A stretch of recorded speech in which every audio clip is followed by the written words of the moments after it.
홍명보 감독이 머리를 쓸어 올리고 있는 모습을 보고 계십니다. 자, 아시다시피 요번 국가대표 아시아 3차 예선 시합 대비 훈련에 앞서서 취재진과 인터뷰를 하면서 머리를 쓸어 넘기는 홍명보 감독의 모습이 눈에 보이실 겁니다. 자, 이 홍명보 감독 사실 이렇게 머리를 쓸어 올릴 만큼 얼마나 속이 타들어가고 있겠습니까?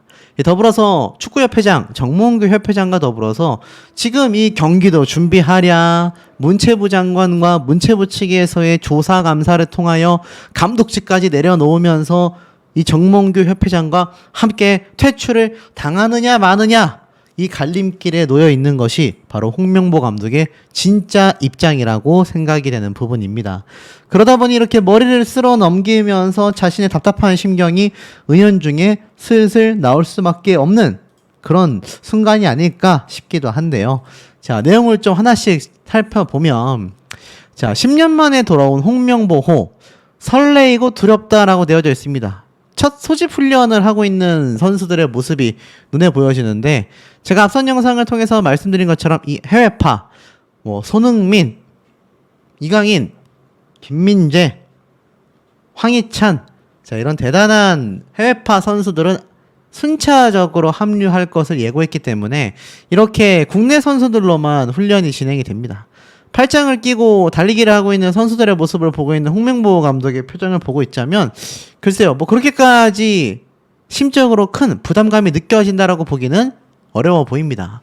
실제로 규율보다는 자율적인 훈련을 첫 소집 훈련부터 보여줬는데요. 자상한 감독으로 변신한 홍명보다라고 되어져 있습니다. 놀랍지 않습니까? 홍명보 감독하면 보통 굉장히 강력한 규율, 그야말로 군대의 군기와 같은 모습까지 느껴질 정도로 강력하게 선수들을 훈련에 참여시켰는데요. 지금 보면 무서웠다. 이재성 선수의 홍명보 감독의 첫 인상에 대한 이야기를 하고 있습니다. 그런데 생각보다 굉장히 친절한 모습을 보여주시기도 하셨다. 자, 그러니까 이번 국가대표에 합류하면서 홍명보 감독과 처음 호흡을 맞춰보게 된 많은 국가대표 선수들은요, 사실상 홍명보 감독에 대한 그 이미지가 어땠는지를 알 수 있는 대목입니다. 이게 팀이야? 라면서 이 라커룸 안에 있는 의자를 걷어차 올리던 홍명보 감독의 이 유명한 영상은요, 유튜브 내에서 수백만 조회수를 기록할 정도로 이미 수많은 국민분들이 보시기도 했던 장면이기도 합니다. 자, 그런데 중요한 것은 이 무서웠다라고 생각된 홍명보 감독이 생각보다 굉장히 친절했다라는 건데요. 이게 친절하다 못해 첫 소집 훈련의 분위기가 와 이리 조용하노라고 되어 있습니다. 어색한 분위기 속에 공식 훈련이 진행이 됐다라고 되어져 있습니다. 사실상 5일날 열리는 오후 8시 이 팔레스타인과의 1차전 아직까지도 티켓이 다 매진 안 되지 않았습니까? 참 놀라울 수밖에 없는 현재 상황인데 그 훈련을 대비하는 모습치고는 굉장히 조용했다라고 되어져 있습니다. 자, 왜 이런 말이 나왔나 하고 쭉 한번 살펴보니 알고 보니 첫 공식 훈련에서 홍명보 감독은 리커버리, 그러니까 휴식과 회복에 중점을 두고 훈련을 진행했다고 합니다. 그러다 보니 러닝을 조금 하고 스트레칭을 하고 주말에 쌓여 있었던 경기에 대한 피로를 회복하는 데에 시간을 보냈다라고 이렇게 되어져 있습니다. 자, 그러면서 사실 이 조용했던 이유가 또 있었다고 해요. 운동장이 상당히 조용했는데 감독, 코치, 선수들 모두가 처음으로 이제 얼굴을 마주하는 첫 자리였기 때문에 어색했다라는 겁니다. 그리고 분위기 메이커라고 할 수 있는 이 선수들, 팀에 아직 합류하지 못했죠. 매번 대표팀이 훈련을 할 때마다 김민재, 손흥민 등 주축 선수들이 기합과 함께 훈련의 분위기를 주도했지만 아직 이들이 합류하지 않으면서 비교적 한산한 분위기 속에서 훈련이 진행이 됐던 겁니다. 결국 3일날 이제 완전체가 모여서 훈련을 진행하기 위해 조금 더 늦게 훈련을 시작할 것이다 라고까지 이야기를 했는데요. 자, 이렇게 훈련이 하나둘 진행되면서 점차적으로 팔레스타인의 1차전이 이제 본격적인 걱정과 염려가 되기 시작합니다. 홍명보 감독은 이렇게 이야기를 했어요. 첫 출항을 앞둔 이 상황에서 10년 전에는 초보였지만 지금은 다르다. 국대 사령탑 경험 평생 후회였다. 홍명보 감독이 직접 심정을 털어놨다. 왜 10년 만에 주의봉을 다시 잡았나? 이런 이유를 쭉 정리해 놓은 기사가 눈에 들어옵니다. 자, 홍명보 감독이 과거 대표팀에서의 경험에 대해 솔직한 심경을 털어놨는데요. 홍명보 감독은 최근 10년간 축구계에서 얻은 교훈과 현재 팀에 대한 야망을 드러냈다라고 되어져 있습니다. 가장 문제가 컸었던 2014년도 브라질 월드컵 당시 한국을 지휘했던 홍명보 감독은 과거 국가대표팀에서 경험에 대한 후회는 평생 나와 함께 해왔었다. 새로운 기회를 통해 한국 축구 발전을 위한 의무를 다하고자 한다라고 이야기를 합니다. 자, 그러면서 대한축구협회의 이 전무이사도 맡게 됐었죠. 그리고 지난 7월 한국 국가대표팀 지휘봉을 맡게 되면서 역할이 크게 변하진 않았다. 축구는 시간이 변하면 진화했다. 팀 내에서의 역할은 더욱 전문적이고 세분화가 되어 있다라고 말합니다. 돌이켜보면 2014년에 나는 감독으로서 한국이나 K리그 선수들을 완전히 이해하지 못했다라고 합니다. 전무이사 경험을 통해서 KFA에서 경험을 통하여 한국 축구와 요구사항에 대한 포괄적인 이해를 할 수 있었다. 축구 경력에서 중요한 경험이었다. 울산의 감독으로서 선수들을 훨씬 더 많이 이해하게 되었다. 국가대표팀 감독으로서 과거와 지금의 주요 차이점이다 라고 이야기를 합니다. 자, 그러면서 홍명보 감독은요, 현재의 우선순위라고 말할 수 있는 건 바로 월드컵 예선전이다. 최종 예선을 준비하며 국가대표팀을 안정시키는 것이 가장 중요하다. 한국이 10회 연속 월드컵에 진출했다라는 건 아시아에서의 지위를 증명한 셈이다. 확실히 자신감을 세워줄 것이다. 하지만 이는 단지 과거의 기록일 뿐이다. 월드컵에서 진출하는 팀의 수가 늘었지만 목표를 달성하기 위해선 어느 정도의 긴장감이 필요하다. 결과를 얻는 방법 중 가장 좋은 길은 비교다. 국가대표팀 감독으로서 과거 경험이 앞으로의 상황에 분명 도움이 될 것이다 라고 말을 합니다.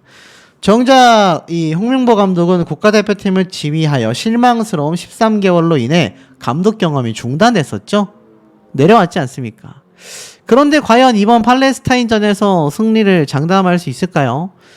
두려움도 있지만 그때와는 다르다라고 이야기를 합니다. 쉽게 말해서 2014년도에 월드컵 실패를 통해 나는 많이 배우고 성장을 했다. 설레이면서 두렵다라고 말을 합니다.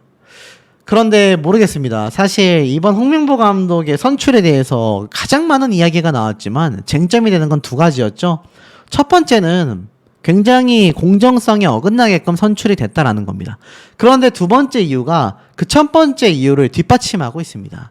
무슨 말이냐면 과연 홍명보 감독이 얼마나 대단한 성적을 기록했고 얼마나 대단한 성과를 냈기에 국가대표 감독으로 또 선임이 될 수 있었느냐, 이 점이거든요.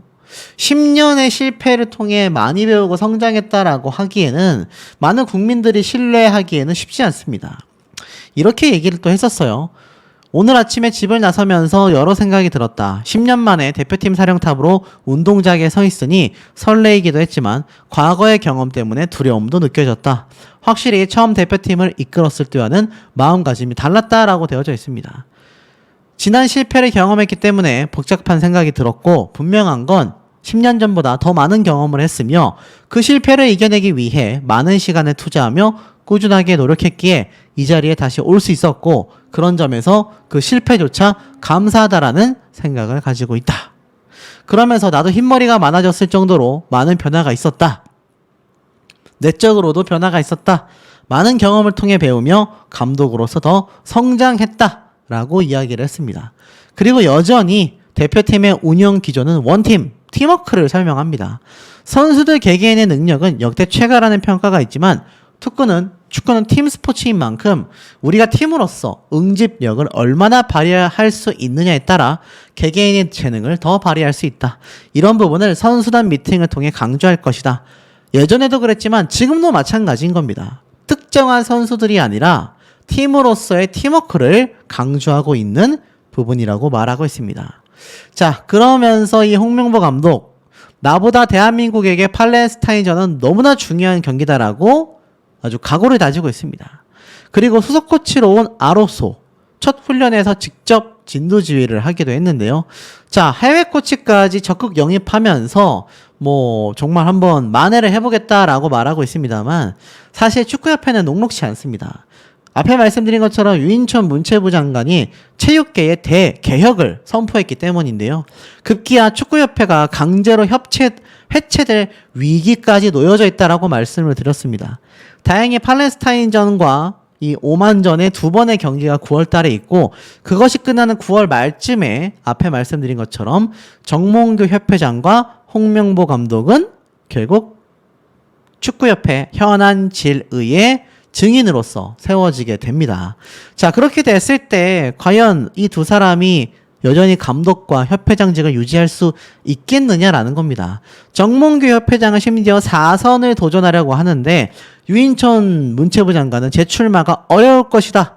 아예 이번 기회에 잘라내겠다라고 선포를 하고 있습니다. 그런데 배드민턴 협회와 더불어서 9월 중에 조사를 마무리하여 10월 달에 현안 질의를 통하여 아예 홍명보 감독과 정몽규 협회장을 현직에서 끌어내릴 수도 있는, 그러면서 축구협회가 해체까지 될 수 있는 위기가 되었다라는 겁니다.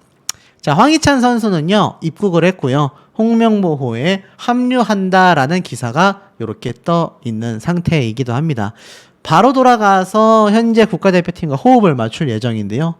사실 손흥민 선수 같은 경우는 얼마나 답답했으면 결국 참았다가 터지고 말았다라고 되어져 있습니다.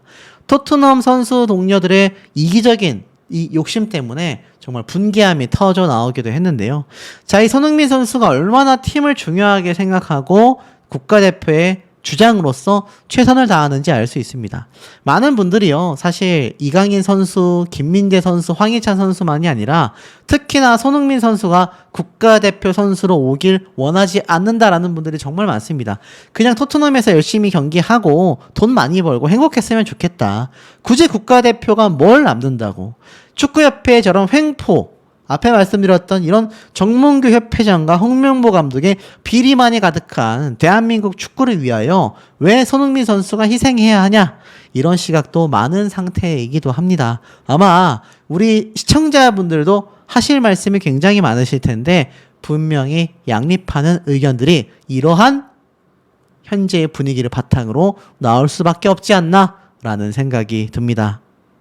붕괴가 되었다. 그야말로 정보가 새어나가고 있다. 이런 비판이 쏟아지기도 했습니다. 자, 축구계에서는요, 대한축구협회 시스템 붕괴에 대한 우려의 목소리가 끊이지 않고 있다라는 그림이 보입니다. 홍명보 감독이 국가대표 감독으로 부임되는 과정에 의혹 신고를 받은 이 문체부, 지난달 중순부터 감사에 돌입하여 9월 중에 조사를 마무리하겠다라고 발표를 했습니다. 감독 선임 문제만이 아니라 축구협회의 전반적인 문제를 파악하고 있다라고 경고를 했습니다. 현장에서는요, 축구협회의 운영체계에 대한 비판의 목소리가 크다고 합니다. 협회 내부 사정에 정통한 관계자는요, 언론사를 통해 클린스만 감독 때부터 이미 체계가 무너졌다라는 것이 실제 현장에서 나오는 목소리다. 선수들이 온전히 경기에 집중해도 성적을 내기가 쉽지 않은 게 바로 축구라고 할 수 있다. 하지만 축구협회 시스템이 크게 흔들린 상황에서 결과를 기대한다라는 건 거의 불가능에 가깝다라고 주장을 했을 정도입니다. 자, 결국 이번 축구협회 사태 굉장히 좀 커지고 있지 않겠습니까? 실제로 이강인 선수와 손흥민 선수와의 사태 때 축구협회 측은 다른 언론사, 그것도 해외, 영국 매체에서 나온 소식에 사실이 맞다고 뒤늦게 인정을 했었죠. 이에 내부 관계자는 이러한 말을 했습니다. 분명 과거의 대표팀은 보안이 굉장히 철저했다. 모든 것이 시스템 안에 있었다고 보면 된다. 하지만 요즘은 전혀 그렇지 않은 것 같다. 선수단 내에서의 정보가 쉽게 새어나가고 있고 선수들이 고스란히 그 피해를 받고 있기 때문이다. 체계가 잡혔던 과거의 대표팀은 보안도 철저했다라고 말을 합니다. 시스템이 확실할 때는 그러지 않았다. 정보 유출을 굉장히 민감하게 방지해 왔기 때문이다. 전술이나 라인업이 새어나가지 않도록 입단속도 철저하게 했다. 일례로 2022 카타르 월드컵 출전 선수 명단은 윗선에 보고조차 되지 않았다라고 합니다. 파울로 베인트 대표팀 감독 시절에는 카타르 월드컵을 목표로 4년간 시스템을 구축하기도 했었는데요. 선수들도 그 당시에 우승을 어느 때보다 기대했었다고 합니다. 하지만 불과 1년 만에 협회의 시스템이 무너지자 대표팀도 흔들릴 수밖에 없었다라는 거죠. 결국 대한민국 축구의 위기감은요, 축구협회 때문이다라는 이야기를 하고 있습니다. 실제로 세계 각국에서 활약하고 있는 선수들이 A대표팀에서 경기를 앞두고 발을 맞출 수 있는 시간은 열흘 정도밖에 되지 않는다고 합니다. 지금 우리나라도 첫 예선전을 앞두고 해외파 선수들이 속속들이 들어온다라는 얘기가 있었죠. 해외 역시 사실 대표팀의 소집 시간도 제각각인 만큼 명확한 시스템 속에서 선수들과 코칭 스텝, 축구협회 사이에 빠른 의사소통이 이루어져야 하는 이유라고 설명합니다. 또 다른 관계자 역시 대표팀의 올바른 시스템 구축을 위해서라면 연속성이 필수적이라고 했습니다. 축구협회와 선수, 코칭 스텝까지 손발이 빠르게 맞아야 한다라는 건데요. 실무자들은 수차례 대회를 거치며 공통된 의견을 냈지만 지금은 내부적으로 완전히 바뀌었고 감독의 역량을 떠나 이런 분위기에서 온전한 시스템이 정립되기에는 오랜 시간 시행착오를 겪을 수밖에 없다라는 겁니다. 그러다 보니 홍명보 감독 같은 경우 역시 사실 대표팀 출항 전부터 분위기가 뒤숭숭해질 수밖에 없었던 거죠. 박지호 선수 역시 한국 감독을 데려오려는 분위기가 있었다라는 폭로부터 박지성 선수, 이영표 선수 그야말로 비판이 쏟아지기도 했습니다. 여기에 대해 굉장히 무능하다라는 비판을 받고 있는 정몽구 협회장에 대해서는 사퇴에 대한 촉구가 그야말로 본물처럼 쏟아지고 있는 상태이기도 한데요. 지금 보면 홍명보호에서 탈락을 받았던 배준호 선수가 서러움을 씻어냈다. 미친 드래블 돌파로 자신이 스토크의 왕이다 라는 걸 증명해냈다라는 겁니다. 스토크는 영국 폴리스버스 홈파크에서 열린 잉글랜드 챔피언십 4라운드 원정 경기에서 1대0으로 이기게 되기도 했습니다. 이날 배준호 선수는 그야말로 왼쪽 미드필더로 선발 출격하며 84분간 종행 무진을 했는데요. 홍명보 감독에게 선출되지 못했습니다. 자, 84분 동안 좌측 미드필더로 선발 출격하면서 팀을 승리로 이끄는데 주축을 만들어낸 선수인데 요번에 굉장히 아이러니하게도 홍명보 감독이 선출한 울산 대표팀의 선수들의 명단과 과거 인연이 있었던 선수의 숫자를 세면 26명 중에 10명이 포함되어 있습니다. 여기에 또다시 의리축구가 부활한 게 아니냐라는 비판이 정말 많았는데 실제로 이런 배준호 선수와 같은 좋은 인재를 굳이 선출하지 않고 국내에 있는 그것도 자신과 인연이 있는 선수들 위주로 또 선발했다라는 비판이 굉장히 많았던 것도 이유가 되겠습니다. 자, 여기서 끝나는 게 아니죠. 김민재 선수에 대한 이야기가 나오고 있습니다. 컨디션 난조에도 선발 출장을 했어요. 사실 김민재 선수가 바이에른 뮌헨에서 굉장히 위태롭다라는 추측이 많이 쏟아졌습니다. 실제로 심신의 피로가 심각하여 제대로 훈련하지 못했다라고 해요. 그럼에도 바이에른 뮌헨의 주전 센터백으로 나선다라고 되어 있습니다. 바로 2일 오전 시간대부터 분데스리가 경기가 열리게 되는데 사실 이 바이에른 뮌헨에서 김민재 선수가 출전을 계속 하느냐 못하느냐 또는 퇴출을 당하냐 안 당하냐에 따라서 홍명보 감독팀에도 굉장히 영향을 준다라는 이야기를 제가 앞선 영상을 통해 말씀을 드렸죠. 자, 그런데 정작 김민재 선수는 다시 선발 출전을 했는데 손흥민 선수가 또 주춤하고 있습니다. 토트넘이 정말 개막 3경기 만에 첫 패배를 하게 된 거죠. 손흥민 선수는 이제 귀국을 하게 됩니다. 홍명보호에 합류를 하게 되는데요. 하필이면 국가대표 예선전 직전의 마지막 토트넘 경기가 패배로 끝나게 되면서 이 원정 경기에서 아쉽게 1대2로 패배를 했습니다. 그래도 개막 3경기 만에 첫 패배라는 것은 나쁜 성적이라고 말할 수가 없겠죠. 손흥민 선수는 원톱 스트라이커로 선발 출전하여 90분간 그라운드를 누볐습니다. 아쉽게도 공격 포인트는 올리지 못했지만 뭐 사실 전반에는 슈팅을 기록하지 못하기도 했었죠. 그만큼 상대 수비수들이 이 손흥민 선수에 대한 압박감이 굉장히 강력하기도 했을 겁니다. 자, 홍명보 감독의 주축이라고 할 수 있는 해외파 선수 3명 중에 바이에른의 이 김민재 선수, 손흥민 선수가 심상치 않은 상태 속에서 드디어 2일 첫 출항을 하게 됩니다. 사그라지지 않는 논란 속에서 홍명보 감독은 2연승을 목표로 잡았다라고 해요. 야, 2연승 가능할까요? 팔레스타인이 만만치 않다라는 이영표 감독의 이야기가 있었는데 홍명보 감독은 2연승을 자신하고 있는 모습으로 보여지기도 합니다. 자, 2연승을 목표로 갖고 있는 홍명보 감독. 자, 주요 해외파가 순차적으로 합류한다라고 되어 있어요. 손흥민 선수 같은 경우도 김민재 선수 같은 경우도 이제 순차적으로 귀국하여 합쳐질 텐데 우선 2일 오후 5시 경기도 고양 종합운동장에서 열리는 첫 소집 훈련에 두 선수가 아마 참석하기는 쉽지 않을 것 같습니다. 하지만 전력상으로는 한국이 팔레스타인, 오만보다 월등하다라고 되어져 있어요. 피파 랭킹이 뭐 96위, 76위 이런 나라니까 23위인 한국이 여유있게 이길 수 있지 않겠냐라는 해석이 있기 때문에 2연승을 자신한 게 아닌가라는 생각이 듭니다. 자, 하지만 틀어진 플랜 속에서 출항하는 홍명보 후기 때문에 많은 불안함을 띠고 있는 것도 사실입니다. 기사에 보면 말도 탈도 많지만 걸음을 떼야 할 때다라고 되어져 있어요. 그야말로 그늘이 드리워져 있는 상태인데 다행히 여기에 사실 해외파 선수들의 막강한 실력을 가진 팀들이 돌아오기 때문에 그래도 승리를 좀 예상할 수 있지 않을까. 하지만 명단 발표와 함께 내려진 부상 경계령으로 인해서 실제 경기가 열리기 전까지 어떤 선수가 빠지고 어떤 선수가 교체될지 예측조차 쉽지 않다라는 말이 나오고 있습니다. 그런데 이 와중에 이강인 선수, 야, 8월 이달의 골 팬 선정 최고 선수로 동시 석권을 해냈습니다.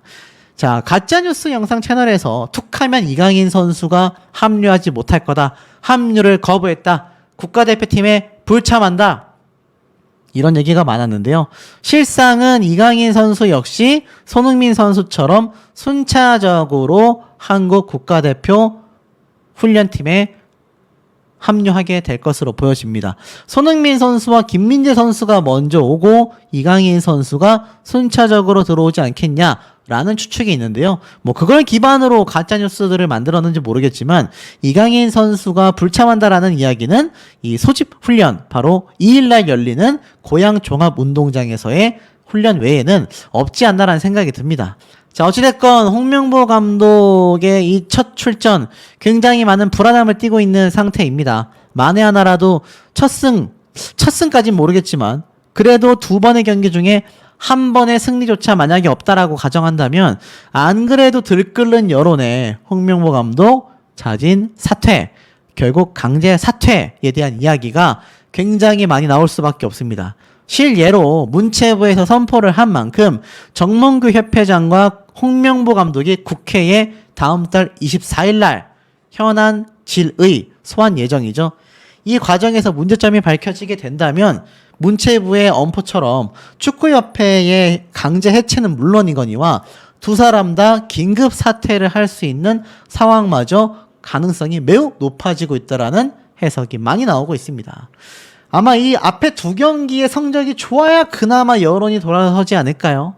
지금 남아있는 팔레스타인과 오만과의 경기에서 만약 내리패배를 하게 된다면 또는 졸전을 하게 된다면 안 그래도 현안 질의가 있는 상황 속에 최악의 여론과 함께 이 두 사람은 당장 자신의 직함을 내려놓아야 할 수도 있는 상황이 되지 않을까라는 예상을 조심스럽게 해보는 대목입니다. 권경원, 김문환, 하차 A매치 소집 전 마지막 주말에 노심초사다. 자, A매치가 이제 당장 다음 주에 열리게 될 예정인데 이 첫 홍명보호 예선전에 정말 불협화음이 많이 쏟아지고 있는 현재의 상황입니다.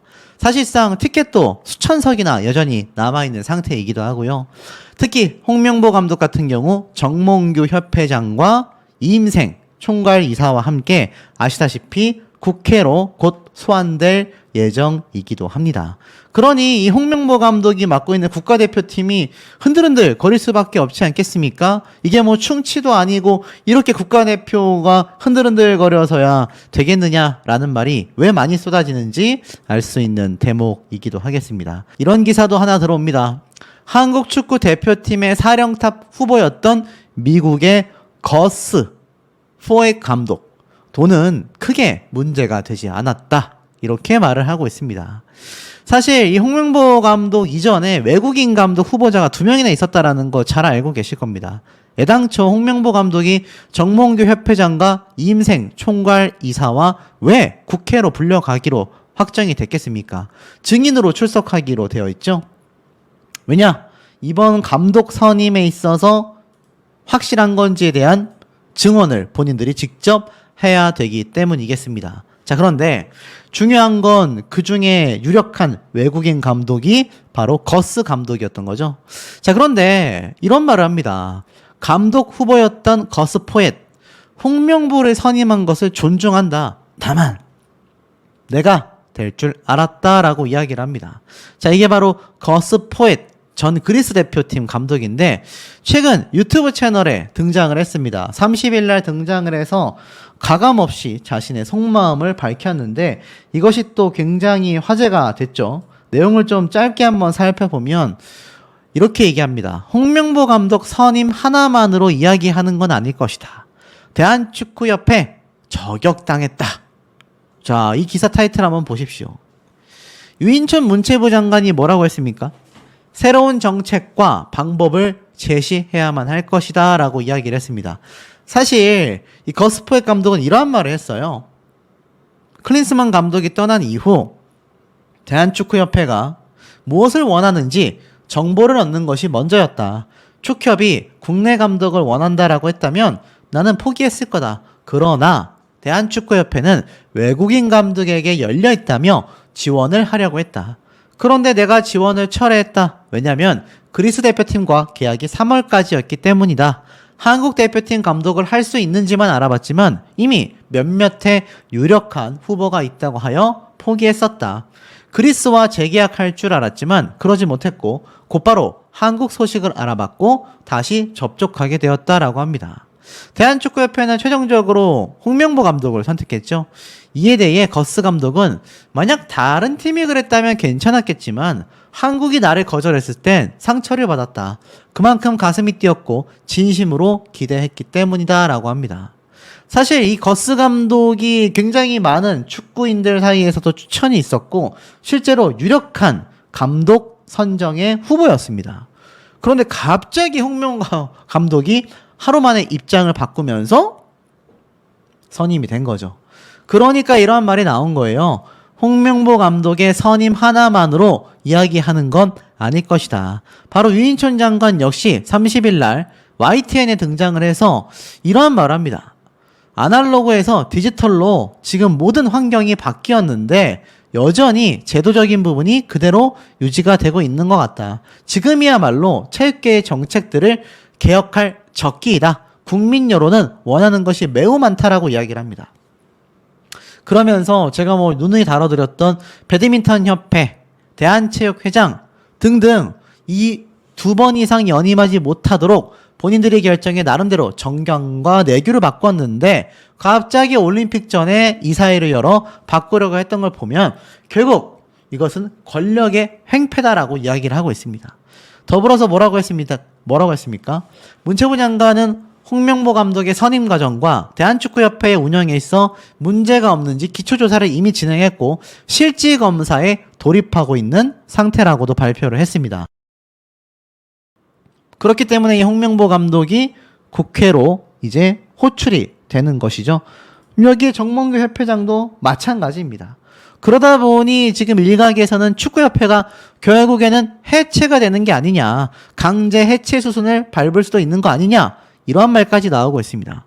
개인적으로 놓고 봤을 때 만약 그런 일이 일어나게 된다면 제가 누누이 전달해드렸던 이 배드민턴 협회 역시 마찬가지인데 폐단이 존재하는 종목 협회는요, 문체부의 권한 아래에 강제 해체될 가능성도 점차 커질 수 있는 상태라고 보여질 정도라는 겁니다. 실제로 유인촌 문체부 장관이 체육계 개혁할 적기다라고 이야기를 했고 여론이 원한다라고 공표를 하였으며 이미 배드민턴 협회는 자체적인 진상조사회를 강제로 해체시켰죠. 그리고 배드민턴 협회와 대한체육회장에 대한 감사가 예정이 되어 있습니다. 그리고 나아가서는 청문회급의 질문들이 쏟아질 회의가 곧 열릴 것이다. 9월 중에 축구협회와 가장 큰 문제를 가지고 있는 배드민턴 협회에 대한 이 결과 보고를 진행할 것이다 라고까지 말을 했기 때문입니다. 그러니 이 시기에 하필이면 홍명보 감독이 정말 부정하게 선임이 됐다라는 논란을 지우지 못하고 있습니다. 그런 가운데 문체부 장관이 배드민턴 협회와 더불어서 체육계의 개혁을 선포했습니다. 여기에 현직 대통령과 여야 할 것 없이 많은 국회의원들이 적극 지지와 찬성을 하고 있는 상태이죠. 자, 그러다 보니 이 홍명보 감독 굉장히 위태로워졌습니다. 그런데 더 중요한 건 앞에 말씀드린 것처럼 예선전에 티켓도 다 매진이 되지 못했습니다. 역대 그랬던 적이 없는데 말입니다. 그런데 이 와중에 앞에 말씀드렸던 부상주의보가 비상으로 쏟아지고 있는 상태라는 겁니다. 자, 그런데 이 와중에 김병지 선수가 이러한 말을 했어요. 양민혁 선수가 토트넘으로 이적한 것. 사실은 토트넘이 아닌 다른 곳에 가기를 원했다라는 이야기를 이 유튜브 채널을 통해서 살짝 밝혔던 것 같습니다. 그런데 양민혁 선수가 토트넘으로 가게 되면서 손흥민 선수가 굉장히 또 응원의 메시지를 보내기도 했단 말이에요. 자, 결국엔 어떻습니까? 지금 홍명보호의 가장 중요한 건 사실 김병지 선수와 같은 세대의 뭐 이영표 선수 또 여러 선수가 사실 홍명보 감독 선임에 대하여 비판 여론을 쏟아내기도 했습니다. 하지만 그러한 것들을 놓고 본다면 2002년도 월드컵 스타들마저도 홍명보 감독에게 등을 돌렸다라는 말을 하고 있는 상태인데요. 그럼에도 불구하고 공통적인 건 김병지 선수도 마찬가지고 많은 2002년도 월드컵의 슈퍼스타들, 뭐 안정환 선수, 황선홍 선수 다 마찬가지입니다. 이 토트넘과 손흥민 선수를 떼놓고 말할 수 없단 말이죠. 그런데 이 손흥민, 이강인, 홍명보호 합류를 앞두고 득점에 도전한다. 김민재 선수는 특훈 중이다. 이런 기사가 있습니다. 제가 얼마 전에 한번 강력하게 규탄의 말씀을 드렸죠. 뭐 손흥민 선수가 갑자기 뭐 국가대표직에서 이탈을 한다라는 둥, 합류를 안 한다라는 둥, 이강인 선수가 갑자기 또 이탈했다라는 둥, 하나같이 가짜 뉴스다라고 제가 말씀을 드렸습니다. 그런데 제가 왜 김민재 선수가 지금 홍명보호에서 이탈할 가능성이 있다라고 영상 최초부터 말씀을 드렸을까요? 손흥민 선수와 이강인 선수는요, 실제로 각각 토트넘과 파리 생제르맹의 경기가 있습니다. 손흥민 선수는 9월 1일 날, 그리고 이강인 선수 역시 그 이전에 경기가 예정되어 있죠. 두 선수는 그 경기를 마친 뒤에 이때에 득점을 하고 기뻐하던 당시처럼 다시 국가대표로서 합류하여 함께 호흡할 것으로 확정이 되어 있습니다. 그런데 김민재 선수가 조금 달라요. 방출 기로에 서 있다. 스타일 유지를 해야 할지 변화를 해야 할지 치명적 실책을 새 감독 체제에서 선발 기회까지 받았지만 사실 굉장히 위태로워졌다. 홍명보호 전술에도 큰 영향을 미치게 됐다라고 이야기를 하고 있습니다. 아무래도 김민재 선수가 지금 방출 기로에 서 있다라는 비판까지 쏟아질 정도로 최근 치명적 실책을 하면서 바이에른 뮌헨에서 김민재 선수의 입지가 다시 줄어들게 돼 버리고 말았습니다. 이것은 주축으로 삼고 있는 이 해외파 손흥민, 이강인, 김민재 이 3인의 조합이 굉장히 홍명보호인 국가대표에선 중요한 부분인데 이것이 굉장히 위태롭다라는 이야기가 나온 거죠. 그런데 여기에서 끝이 아니라 개막전의 부진으로 인해서 바이에른 뮌헨의 김민재 다시 벤치에 앉게 되는 건가 선발 출전의 변화마저도 가능성이 있다라고 이야기를 하고 있습니다. 내달 2일 날 손흥민 선수와 이강인 선수처럼 국가대표에 합류하기 이전에 김민재 선수가 이미 경기가 예정되어 있는 상태입니다. 하지만 벤치행으로 갈 수도 있다. 이러한 말까지 나오고 있는 상황이라는 거죠. 자, 만약 그렇다고 한다면 김민재 선수가 홍명보호로 들어왔을 때 과연 예선전에서 선발 출전을 할 가능성이 있겠느냐. 급기야는 이 김민재 선수의 부진으로 인해서 결국 벤치행을 하여 홍명보에서 사실상 경기를 뛰지 않을 가능성도 있는 게 아니냐. 많은 여론들이 축구 팬들 사이에서 굉장히 본물치듯 쏟아지고 있는 상황이 아닌가라는 생각이 드는 대목입니다. 축구협회 해체되는 건가? 피파의 사례가 유력하다. 대한축구협회에 대한 감사 및 해체 청원, 국회 소위원회 회부까지 연달아서 쏟아지고 있습니다. 자, 정말 축구협회가 조용할 날이 없는데요. 내용을 살펴보면 약 5만 7천 명의 동의를 얻은 대한축구협회 감사 및 해체 요청에 관한 국회 청원이 소위원회에 회부가 됐습니다. 30일 기준 총 5만 7,437명의 동의를 얻은 축구협회 감사 및 해체 청원은요, 지난 26일 날 국회 소관위원회에 회부가 되어 제417회 국회 제1차 전체 회의에서 다뤄지기도 했습니다. 사실 5만 명 이상이 동의를 하게 되면 소관위원회로 회부가 되어 청원 심사를 받게 되는데요. 결국 국회와 정부에서 조처에 나설 수 있는 의결이 통과되느냐, 이것이 관건인 것 같습니다. 정몽규 협회장에 대한 사퇴 촉구에 대한 이야기는요, 와, 정말 오랜 시간 동안 이어져 왔던 것이라고 생각이 들 정도입니다. 그럼에도 불구하고 사퇴는커녕 오히려 4선의 유력한 출마 의사까지 보여주고 있는 상태인데요. 여기에 홍명보 감독까지 함께 숟가락을 얹게 되면서 축구협회의 존폐가 휘청거리고 있는 상태이기도 합니다. 이 국민청원을 올렸던 게시단은요, 축구협회가 최소한의 공적 기관으로서의 양심이 있다면 새 감독 선임을 위해 진정성을 보여야만 했다. 정몽규 축구협회장과 전력 강화 위원들은 사리사욕에 눈이 멀어 해외 감독을 선임하려는 것처럼 국민들을, 팬들을 상대로 눈속임을 했다라고 했습니다. 결국에는 어떻습니까?